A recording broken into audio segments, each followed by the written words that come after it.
Welcome, parents and professionals, to the NLP video podcast. I'm going to be talking to you today about the difference between anxiety and unwanted behaviour. So, welcome to my basement. This is where I deliver training for some of the NLP for Kids practitioners, and twice a week, at the moment, at least anyway, I am delivering training to young people under my other company, Superheroes. I'm the director of Superheroes. Literally, it's just that company name because it makes me feel empowered.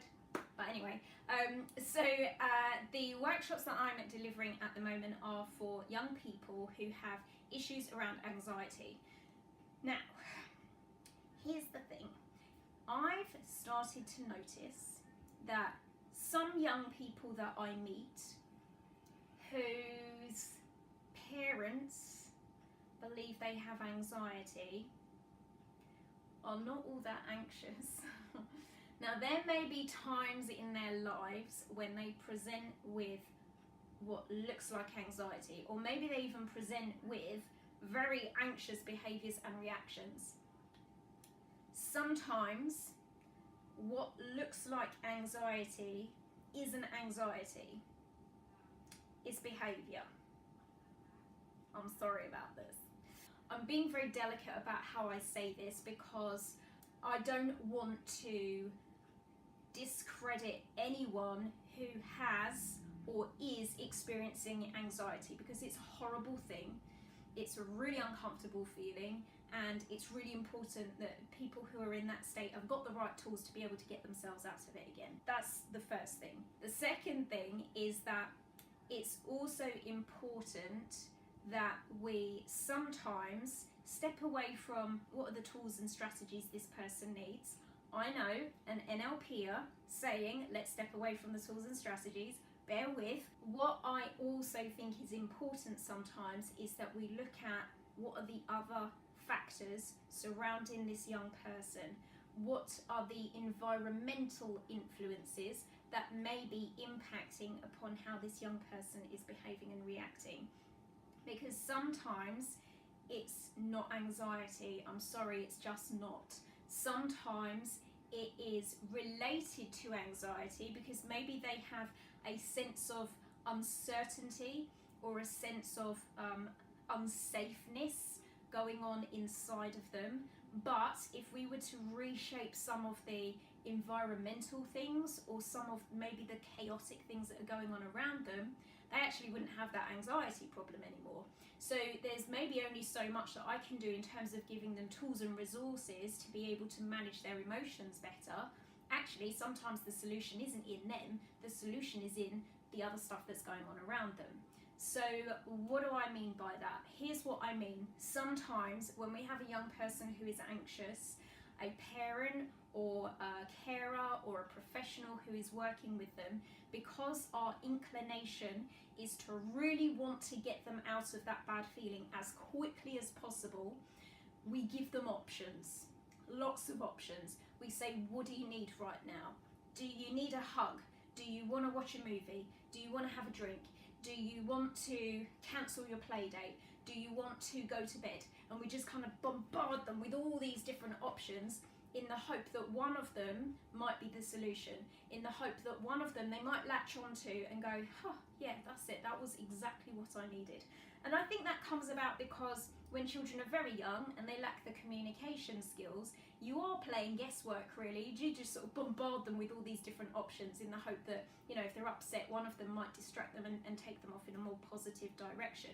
I think that sometimes we get stuck in that rut and we continue with that behaviour as the adult in the situation, even when that child is perhaps 10, 11, 12, 19 years old. We're still kind of going, what do you need? What can I do to make you feel better? Because my desire right now is for you to not be sad or in pain, so I'm going to offer you as much as I can to help change that anxious feeling. Here's the challenge with that. What that means is we are not leading the situation. It means that we are giving the power to them, and that then positions us in a place of uncertainty. Like, we then appear to be not sure about what the solution is in that situation. Now, I've talked a lot this year on these particular videos about boundary setting. It is a fact that children who have boundaries feel more safe. And sometimes boundaries come in the form of discipline. You know, children who are disciplined report that they feel safer in their lives because they know where the boundaries are, they know what the rules look like. Whereas if we're being a bit kind of wishy-washy and going, do you want this, take this, take that, then it sort of shows that we don't have a framework there for how to deal with that particular problem. When we're in that situation, a useful way for us to respond instead of overly giving is to say, do this, take this, and to be very direct. Now, in the world of hypnosis, which is also one of the skill sets that I sometimes use with young people, more so adults, but also young people at times as well, we have what we call patterns of direct or indirect suggestions. An indirect suggestion is where it's very open-ended. There are multiple opportunities, different ways in which you can take the question, so you can kind of, you know, as the client, you can kind of choose your own way forward.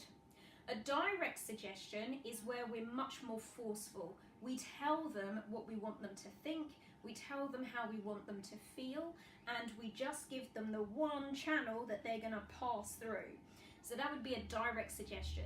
When you have someone who is anxious, be that a young person or an adult, it's a good idea to use direct suggestions with them. We don't want to be too wishy-washy here because they're already in a bit of a wishy-washy state. So we have to give very clear directions. Are we always going to get it right? No. But what will happen is that young person will begin to identify you as someone who comes from a place of certainty.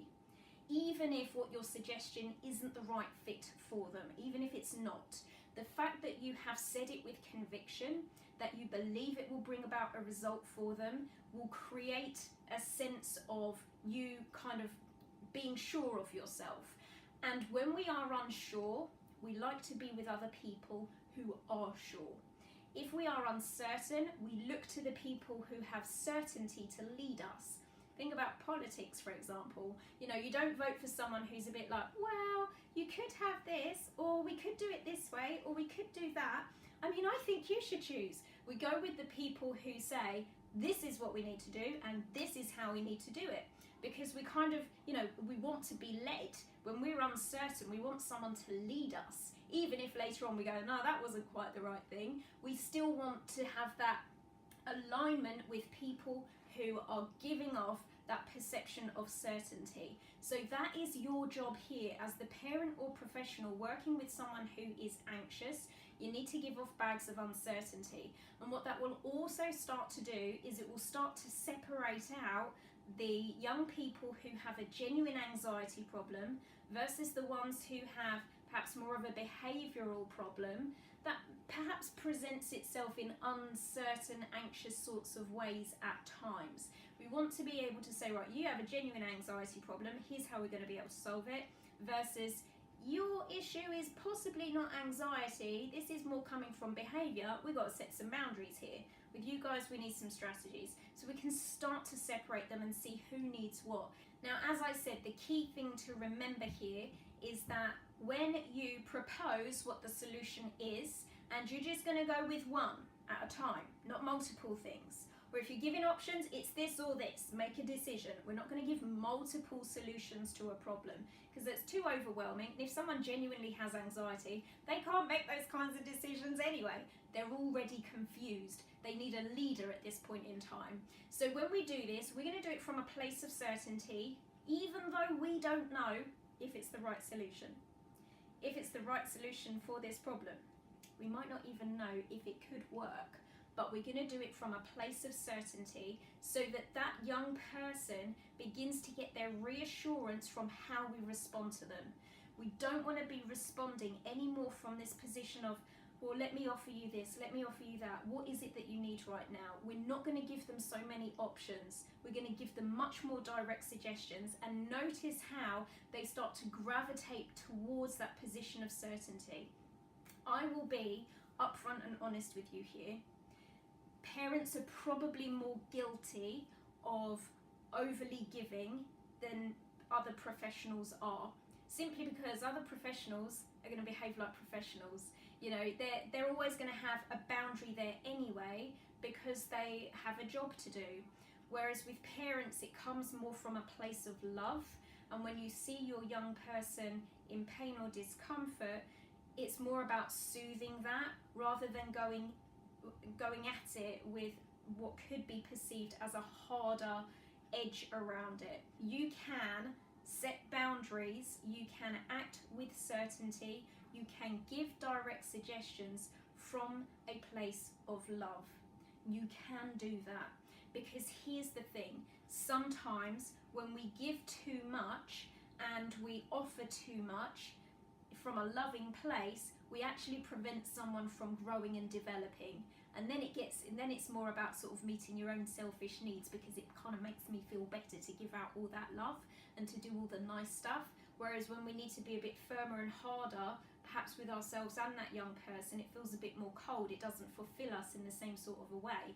But actually, that's what puts them in a position where they need to grow and be independent. So it's a greater gift further on down the line. So I am really encouraging you here to come from a place of certainty, give direct suggestions, and keep on with that boundary setting. It's really important. I'm sure I'm probably going to talk to you about it again before this year is out. So if you are not already subscribed to this channel, go ahead and click that red subscribe button, ding the little bell so that you get notified the next time I upload a video. But for now, thank you so much for watching, everyone, and I will see you on the next one. Bye.